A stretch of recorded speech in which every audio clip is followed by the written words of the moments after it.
અને શહીદ હજરત ઇમામ હુસૈનની યાદમાં આજે સમગ્ર દેશમાં મોહરમની ઉજવણી.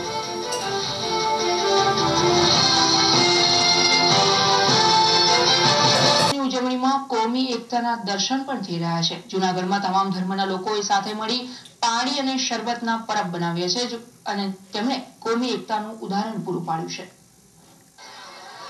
દુનિયાભરમાં આજે મોહરમનો તહેવાર ભારે ઉત્સાહપૂર્વક ઉજવાઈ રહ્યો છે. ચારે તરફ શહીદ ઇમામ હુસૈન તાજિયાનું જુલુસ શરૂ થઈ ગયું છે, પરંતુ જૂનાગઢમાં રાજાશાહીના સમયમાં ચંડીથી બનાવેલું તાજિયાનું જુલુસ કાઢવામાં આવે છે. લગભગ 200 વર્ષ પહેલા અહીંના રાજાએ આ પરંપરાની શરૂઆત કરી હતી. ત્યારથી આ પરંપરા આજે પણ ચાલી આવે છે, જેમાં તમામ ધર્મના લોકો જોડાઈ તેને ધામધૂમથી ઉજવે છે. ये 200 साल से निकलती है वो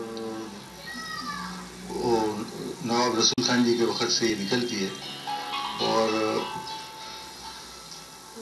और इसके अंदर चांदी का बहुत ज़्यादा चीज़ें लगी हुई है और सब मुरादमंद इसके अंदर दूसरी भी चीज़ें डालते हैं और ये सुबह शाम को निकलती है 7-6 बजे और 2 बजे तक हमारे घर पे आती है.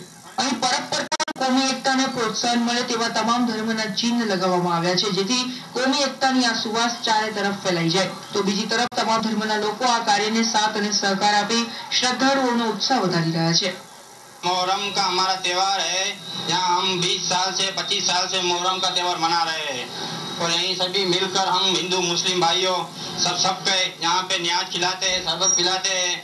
ये मोहर्रम का उत्सव हिंदू मुस्लिम सब मिलकर मना रहे हैं. इसमें कोई भेदभाव नहीं है.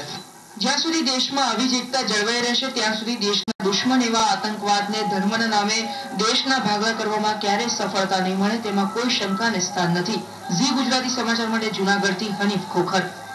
તો સમાચારોમાં અત્યારે બસ આટલું જ. રજા આપશો. નમસ્કાર.